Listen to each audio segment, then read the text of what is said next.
Hello students, बेटा आप बात करते हैं नए टॉपिक की। और जो नया टॉपिक है हमारे पास वो है विभवमापी का मानकीकरण। सबसे पहले हम समझेंगे विभवमापी का मानकीकरण क्या होता है और इसकी परपथ व्यवस्था क्या होती है और इस विभवमापी के मानकीकरण में किस प्रकार की सेलों का प्रयोग किया जाता है। इस बात पर हम डिस्कस करेंगे। तो बेटा बात करते हैं अपने टॉपिक के बारे में। जो टॉपिक है हमारे पास वो है विभवमापी का मानकीकरण। इससे पिछले वीडियो लेक्चर में मैंने आपको विभवमापी संबंधी सावधानियों को बताया था। वो जब हम प्रैक्टिकल करते हैं वो हमें याद होनी चाहिए, उनका विशेष उपयोग रहता है। ठीक है बेटा, वो हमें लिखनी भी होती हैं। तो देखिए विभवमापी का मानकीकरण क्या होता है कि जो विभव प्रवणता होती है उसका यथार्थ मापन करना। जो विभव प्रवणता होती है उसका यथार्थ मापन करना ही विभवमापी का क्या कहता है, मापी मानकीकरण कहलाता है। जो विभव प्रवणता होती है उसकी यथार्थ मापन की जो प्रक्रिया होती है उसी को हम लोग क्या कहते हैं, विभवमापी का मानकीकरण कहते हैं। क्लियर बेटा। जो यथार्थ मापन के लिए हम लोग ऐसे सेलों का उपयोग करते हैं जिनका विद्युत भागबल ज्ञात और स्थिर रहता है। ध्यान रखना, मतलब विभवमापी का मानकीकरण करने के लिए आपको ऐसे सेलों का यूज करना है जिनका विद्युत भागबल जो ईएमएफ होता है वो ज्ञात रहे और स्थिर रहे, मतलब नियत रहे, मतलब बदले नहीं। ठीक है बेटा। और ऐसे सेल जिनका विद्युत भागबल जो होता है वो नियत रहता है या स्थिर रहता है, ऐसे सेलों को मानक सेल कहते हैं। क्या कहते हैं? मानक सेल कहते हैं बेटा। और मानक सेलों के रूप में हम लोग कैडमियम सेल और डैनियल सेलों का उपयोग करते हैं, क्योंकि जो कैडमियम और डैनियल सेल होते हैं इनका 20 सेंटीग्रेड तापमान पर इनका जो विद्युत भागबल होता है वो 1.0186 वोल्ट या 1.08 वोल्ट होता है। ठीक है, तो इन चीज़ों पर हम बात करेंगे। तो देखिए बेटा विभवमापी का मानकीकरण, सबसे पहले हम परिभाषा लिखेंगे इसकी कि विभवमापी का मानकीकरण क्या होता है। देखिए लिखेंगे विभव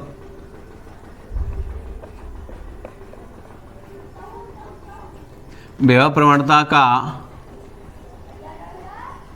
यथार्थ मापन, विभव प्रवणता का यथार्थ मापन करने की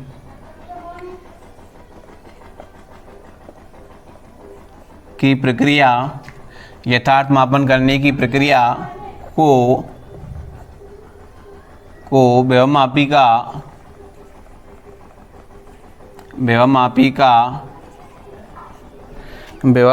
का मानकीकरण कहते हैं।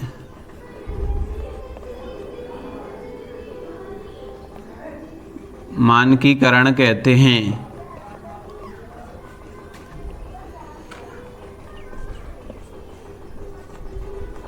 ठीक है बेटा, कि विभव प्रवणता का यथार्थ मापन करना ही क्या कहलाता है, विभवमापी का मानकीकरण कहलाता है। क्लियर। तो नेक्स्ट पॉइंट मैंने आपको बताया अभी कि मानकीकरण करने के लिए हम लोग ऐसे सेलों का उपयोग करते हैं जिनका विद्युत भागबल ईएमएफ कैसा रहे, स्थिर रहे, नियत रहे। लिखेंगे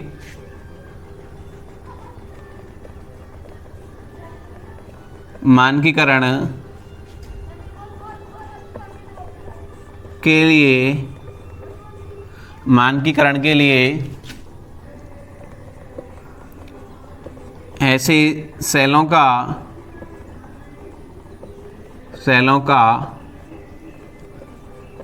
उपयोग किया जाता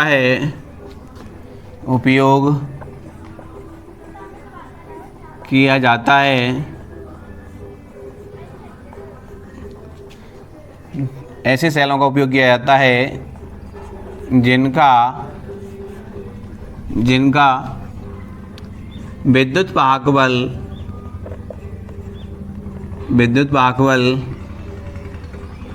ज्ञात व स्थिर रहे।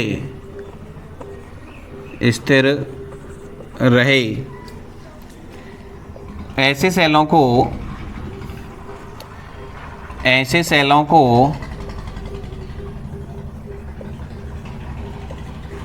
को मानक सेल कहते हैं। मानक सेल कहते हैं।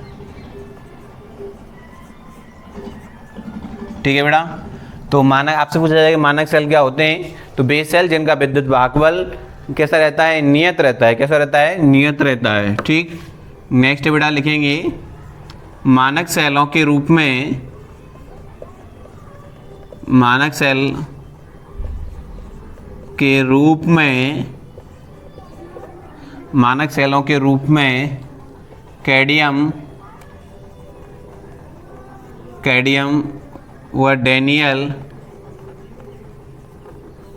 डैनियल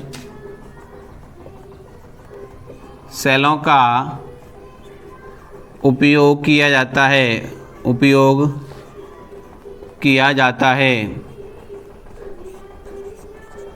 किया जाता है।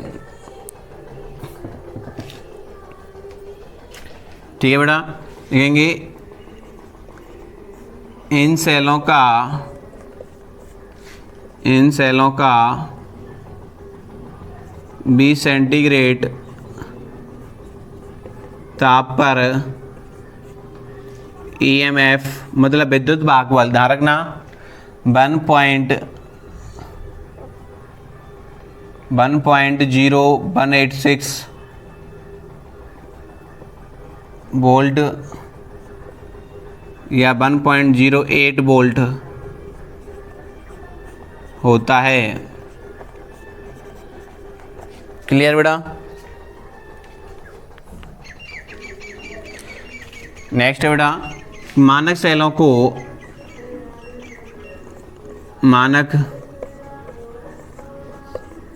सेलों को द्वितीयक परिपथ में, द्वितीयक, ध्यान रखना बेटा, मानक सेलों को द्वितीयक परिपथ में जोड़ने के बाद हम बोर लंबाई ज्ञात करते हैं जहां में शून्य विक्षेप की स्थिति प्राप्त होती है।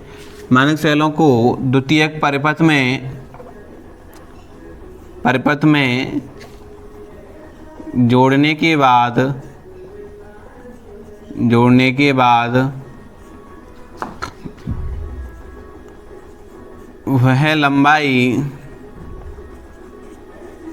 वह लंबाई ज्ञात की जाती है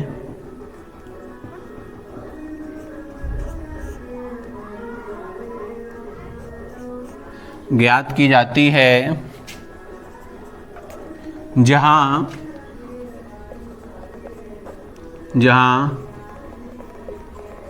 शून्य विक्षेप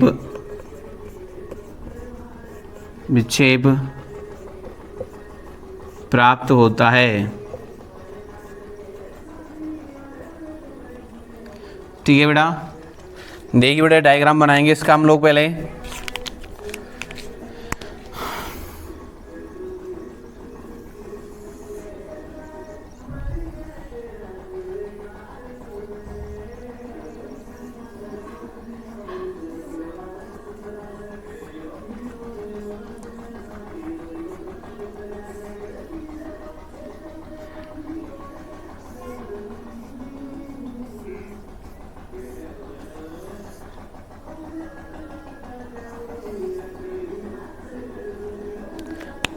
देखो बेटा इधर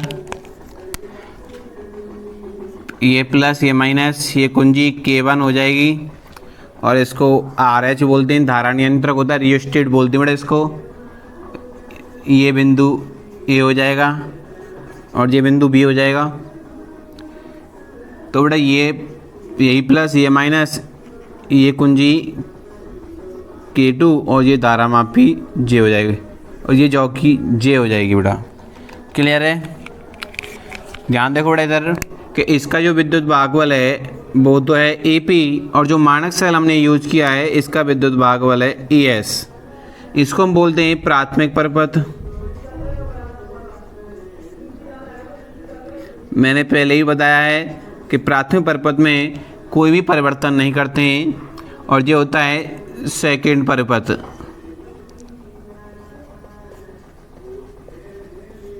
ठीक है बेटा।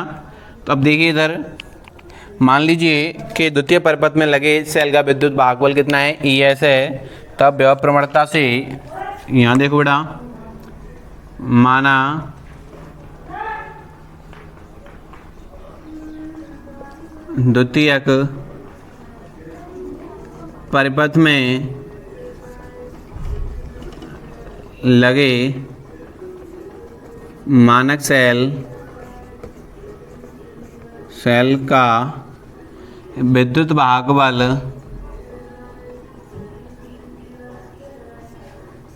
ES है,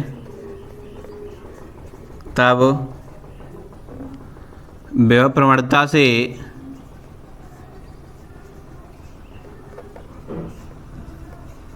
तो देखो बेटा विभव प्रवणता से क्या बनेगा, ES बराबर आप जानते हैं कितना आ जाएगा बेटा, XL आ जाएगा, क्योंकि शून्य विक्षेप की स्थिति मान लो इस पॉइंट पर आई,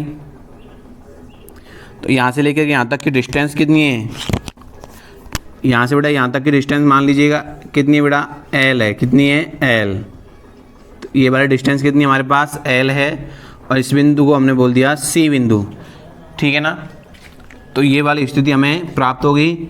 तो बेटा जो XL की जो X की जो वैल्यू निकल के आएगी अपने पास वो आएगी ES अपॉन L, ठीक है बेटा। तो ये विभव प्रवणता निकल के आएगी, यही क्या है, विभव मापी का मानकीकरण है। यहाँ एक नोट पॉइंट की बात यह है, मैंने आपको बताया है कि प्राथमिक परिपथ में कोई परिवर्तन नहीं किया जाता है, क्लियर। प्राथमिक परिपथ में कोई परिवर्तन नहीं किया जाता है, लिखेंगे प्राथमिक परिपथ में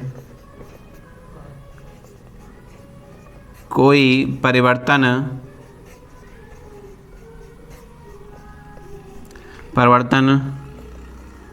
नहीं किया जाता है,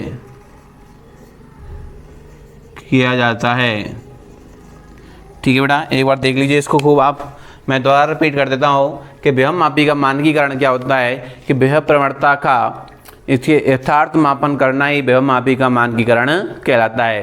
बेटा यथार्थ मापन के लिए हम लोग क्या करते हैं, मानक सेलों का प्रयोग करते हैं, और मानक सेल ऐसे सेल होते हैं जिनका विद्युत वाहक बल ज्ञात और नियत रहता है, और मानक सेलों के रूप में हम लोग कैडमियम सेल और डैनियल सेल का प्रयोग करते हैं, क्योंकि इन सेलों का 20 सेंटीग्रेड तापमान पर जो विद्युत वाहक बल होता है वो 1.08 वोल्ट होता है।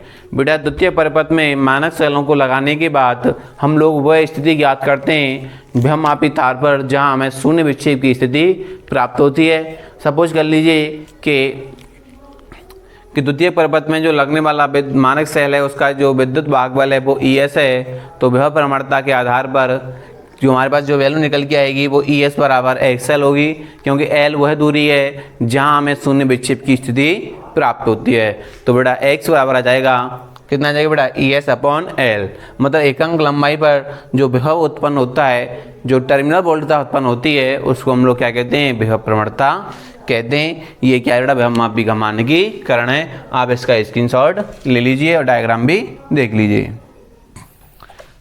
तो बेटा thank you for watching video, फिर मिलते हैं नए वीडियो लेक्चर में, नए वीडियो के साथ, नए टॉपिक के साथ, नए जोश के साथ। Thank you.